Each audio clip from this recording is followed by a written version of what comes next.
துக்கடா பண்ண போகிறோம்ல? ஆமாம், துக்கடா. ஸ்வீட் துக்கடா, கார துக்கடா ரெண்டுமே. இந்த மைதா மாவு தான் பண்ண போகிறோம். யூஸ்வலாக ஜென்ரலாக அந்த இடத்துலலாம் பண்ணுறது மைதா மாவு தான். நல்லா உப்பிண்டு நல்லா கரகரன்னு வரும். அப்புறம் கோதுமாவிலையும் பண்ணலாம், இல்லை ரெண்டு மிக்ஸ் பண்ணிட்டும் பண்ணலாம்.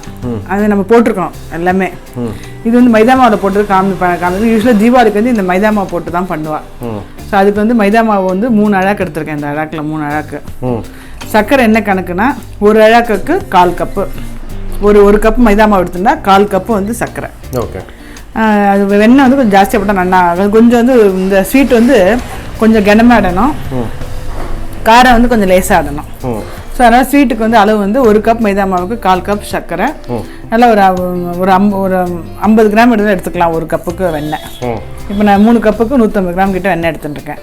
கொஞ்சம் ஏலக்காய் பொடி, இந்த சர்க்கரையை போட்டுட்டு இந்த வெண்ணெயும் போட்டு நல்லா குழைச்சின்ட்டு அதில் போட்டு பிசைஞ்சு கொஞ்சம் கனமாக இடணும். நம்ம சப்பாத்தி கட்டுற மாதிரி இட்டுட்டு பண்ணணும். காரம் வந்து 3 அழகு எடுத்துட்டுருக்கேன். காரம் எவ்வளோ வேணுமோ அந்த அளவுக்கு காரத்தை வந்து மிளகு, இந்த மிளகாய் பொடி, பெருங்காயம், உப்பு.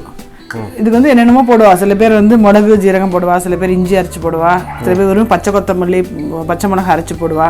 அவா அது பண்ணுவா. காரத்துக்கு இதுவும் போடலாம், மிளகும் போடலாம். அதான் மிளகு தனியாக போடுவா. சில பேர் பச்சை மிளகா பச்சை கொத்தமல்லி போடுவா, கருவேப்பிலை என்ன வேணா போட்டுக்கலாம். தீபாவளிக்குன்னு பண்ணுறதுக்கு இந்த மாதிரி வெறும் மிளகாப்பொடியும் உப்பு பெருங்காயம் போட்டு பண்ணுவோம். ஸோ நம்ம மைதா மாவு போட்டு இன்றைக்கி பண்ண போகிறோம். சூப்பர். நீங்கள் தான் சொல்ல போகிறீங்களா? சொல்கிறீங்களா? சர்க்கரையில் வெண்ணெய் போட்டு கலக்கிடும். அப்போ சொல்கிறீங்களா? சர்க்கரையில் வெண்ணெய் போட்டு நல்லா கலக்கி போடுங்க. சர்க்கரை கரைஞ்சதுக்கப்புறம் அதை மாவோட போட்டு இது அப்படியே மிக்ஸ் பண்ணிவிடுவேன். ஆமாம், அப்படியே கொஞ்சம் போட்டு அப்படியே கொஞ்சம் அப்படியே நம்ம இதில் கையால் கூட பண்ணலாம். கையாலே பண்ணால் கொஞ்சம் நல்லா அந்த கை சூட்டுக்கு நல்லா இதுவாகிடும், கரைஞ்சிரும் இந்த இதெல்லாம். அப்படியே கொஞ்சம் அப்படியே கரைச்சிக்கிறேன். தான் நல்லா சர்க்கரையை கரைச்சின்றணும். சப்போஸ் வந்து சர்க்கரை கொஞ்சம் இதுவாக போடுறது கஷ்டமாக இருந்தால் கொஞ்சம் மிக்சியில் போட்டு நல்லா பொடி பண்ணிட்டு இதில் போட்டுன்ட்டு ஃபஸ்ட்டு இது நல்லா போட்டு மிக்ஸ் பண்ணிக்கணும். அப்புறம் தான் ஜலம் விடணும். அப்போ தான் அந்த கிறிஸ்பினஸ் இருக்கும். இது எப்பயுமே நம்ம அந்த போலியெலாம் எப்போ பண்ணும்போது கூட வெண்ணெயில் போட்டு நல்லா இது பண்ணிட்டு அதுக்கப்புறமா எண்ணெய் இது கொஞ்சம் ஜலம் தெளித்து நல்லா பிசைஞ்சிக்கணும். சப்பாத்தி மாவு பிசைகிற மாதிரி பிசைஞ்சிக்கணும். இதிலே வெண்ணெய் பண்ணுவேன். ஆமாம், வெண்ணெய் சர்க்கரை. அப்படியா? ஆமாம். வெண்ணெய் போட்டோன்னே இப்படி பிடிச்சா பிடிக்குது பார்த்தீங்களா? இந்த மாதிரி டயத்தில் கொஞ்சோண்டு ஜலத்தை தெளிச்சுன்ட்டு நல்லா பிசையணும். இது நல்லா பிசைஞ்சாச்சு. இப்போ வந்து சப்பாத்தி ஆடுற மாதிரி இந்த இதில் கல்லில் இட்டுன்ட்டு நம்மளுக்கு வேணுங்கிற ஷேப்பில் இது பண்ணிக்கணும். காமிக்கிற கொஞ்சம் கனமாகிடணும். அது இந்த அளவுக்கு கனமாக இருக்கணும். திக்னஸ் இருந்தால் தான் ஸ்வீட்டுக்கு மட்டும் இப்படி இருக்கணும். அப்போ தான் நல்லா டேஸ்ட் நல்லா மாதிரி பொரிஞ்சு நல்லா வரும். இது வந்து நம்ம என்ன ஷேப்பில் வேணாலும் நம்ம கட் பண்ணிக்கலாம். இது கட் பண்ணுறதுக்கு தனியாக ஸ்பூன் கடையில் கிடைக்கிறது. நான் அது எடுத்துக்கல. இப்போ இது இருக்கு இல்லையா, எடுத்துன்ட்டு இப்படி கட் பண்ணிக்கணும். இது இப்படி கட் பண்ணி போடணும். சின்ன சின்ன டைமண்ட் பண்ணிடலாம். நம்ம என்ன பண்ணணும், இது பொரிக்கும் போது நல்லா பொரிஞ்சு வரும்.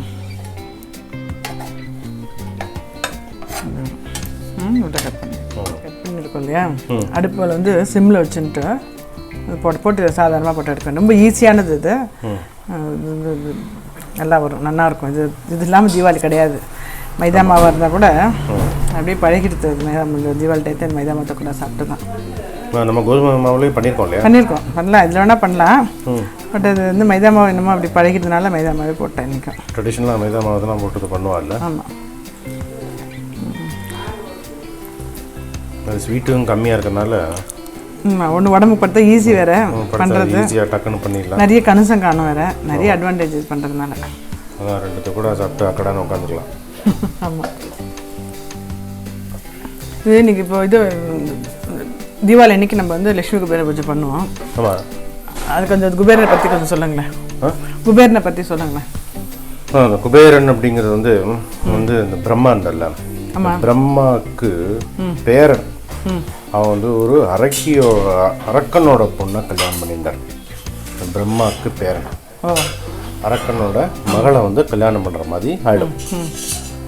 அவளுக்கு பிறந்த குழந்தைகளில் 3 பேர் வந்து அம்மா குணநலத்தில் அரக்கர் குணநலத்தோட பிறந்தான். மிச்சம் 2 பேர் வந்து சாதாரணமாக பிறந்தாங்க. அதுதான் வந்து கும்பகர்ணன், ராவணன், சூர்பனகை. இவா 3 பேர் வந்து அரக்கர் குணத்தோடையும், விபீஷணனும் குபேரனும் நல்ல தேவகுணத்தோடும் பிறந்தாங்க. இதில் வந்து ராவணனும் குபேரனும் வந்து பெரிய சிவபக்தர்கள். கும்பகர்ணன் வந்து கொள்ளு தாத்தா பிரம்மா இருக்கா இல்லையா, பிரம்மாவோட பக்தன். சூர்பனகை வந்து எதுலேயும் சேர்த்தி கிடையாது. விபீஷணன் வந்து பெருமாள் பக்தன். ஓகே, இதில் வந்து இந்த குபேரன் வந்து பயங்கரமான சிவபக்தன். இந்த சிவபக்தியில் வந்து அந்த 8 திக்கு பாலகரில் அது மாதிரி 8 திசைக்கு ஒருத்தரை நியமித்த மாதிரி வடக்கு திசைக்கு குபேரனையே கொடுத்தார் சிவபெருமான்.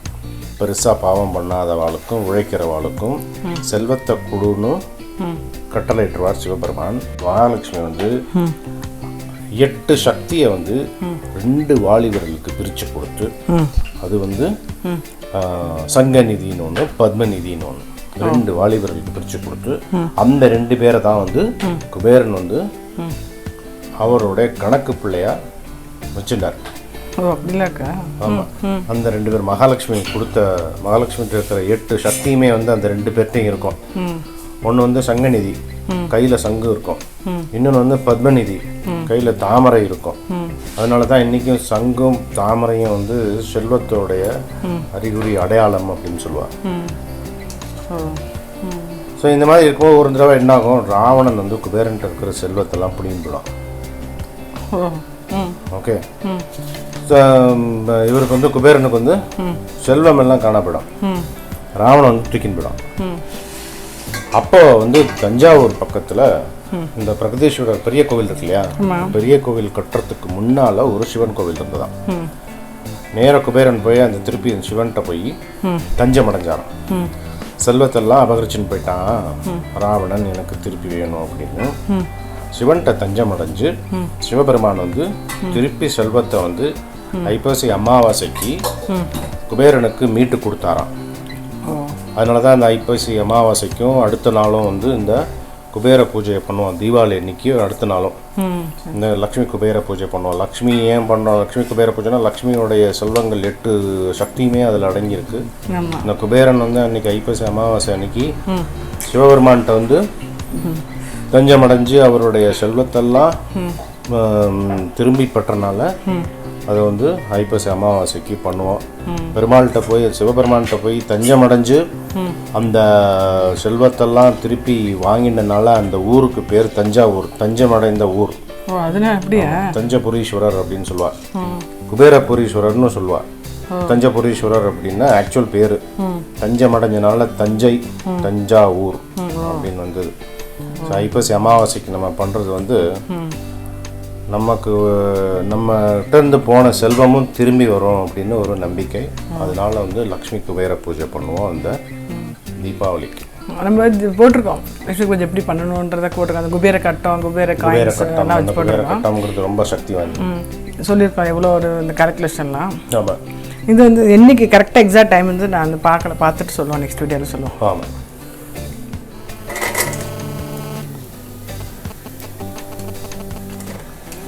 எல்லாம் பண்ணியாச்சு. இந்த ஸ்வீட் மட்டும் எப்படின்னா கொஞ்சம் குண்டாக இருக்கிறதுனால வெளியில் எல்லாம் கரகரன்னு இருக்கும், உள்ளே கொஞ்சம் சாஃப்டாக இருக்கும். இது நல்லா இருக்கும். சப்போஸ் இப்படி வேண்டாம்னா இன்னும் கொஞ்சம் இது பண்ணலாம். ஆறு நல்லா ஒன்று இது ஆகிடும், சாஃப்டாகிடும். பண்ணியாச்சு. இப்போ எத்தனை எவ்வளோ வந்துருக்கு பாருங்க, கணிசமாக காணும். அது ப்ளஸ் எண்ணெய் குடிக்காது பாருங்க, எண்ணெய் அப்படியே இருக்கு பாருங்க. வச்ச எண்ணெயில் கொஞ்சம் அப்படியே இருக்கும். ஒரு கிலோ மைதா மாவு போட்டால் கூட எண்ணெய் வந்து ஒரு 1/4 லிட்டர் தான் குடிக்கும். இதுதான் வந்து நிறைய நல்ல கணிசமும் காணும். இப்போ இது ஆயிடுத்து. இப்போ இது காரத்துக்கு வந்து எடுத்து வச்சிருக்கேன் பாருங்க. இந்த வந்து மிளகாப்பொடி. இது எவ்வளோ மாவு? இது 3 அழகாக எடுத்துட்டுருக்கேன். காரம் வந்து நம்ம டேஸ்ட்டை பொறுத்து, உப்புலாம் நம்ம அளவு பொறுத்து. பெருங்காயம். இது வெண்ணெய் போடணுன்னு அவசியம் இல்லை. வெண்ணெய் போட்டால் தான் கொஞ்சம் கரகரன்னு இருக்கும். அளவு ஜாஸ்தியாக வேண்டாம், சும்மா கொஞ்சோண்டு வச்சுருக்கேன் வெண்ணெய்.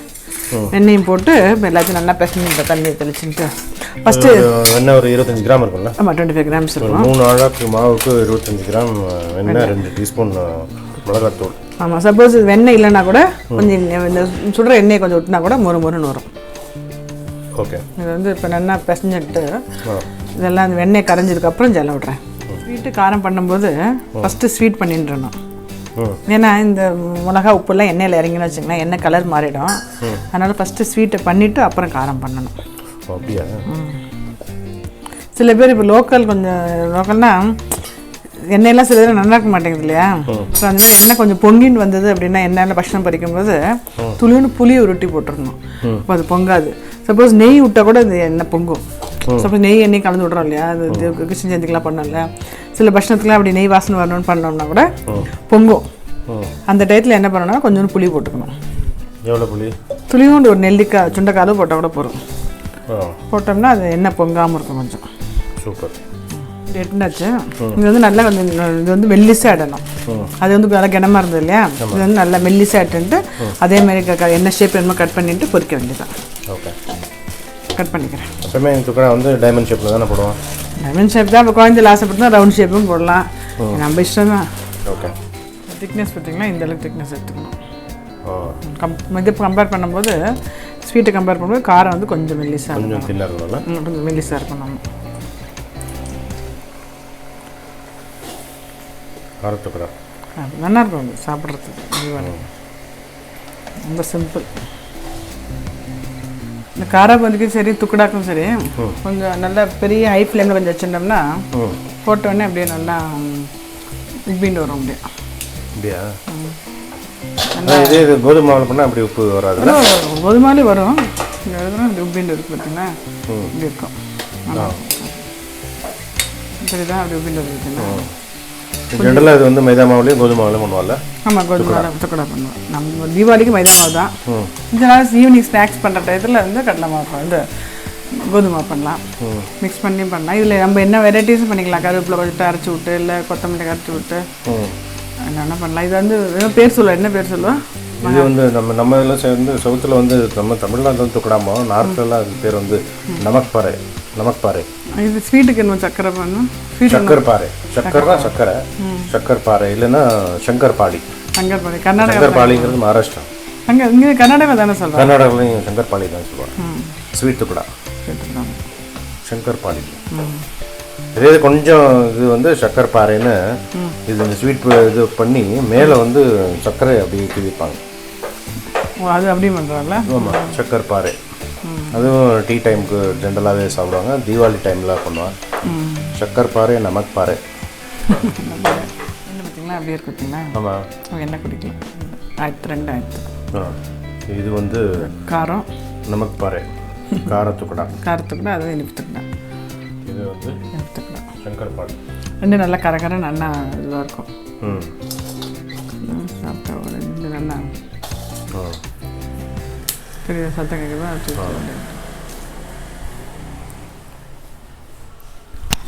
Fantastic. Super. Thank you. Okay.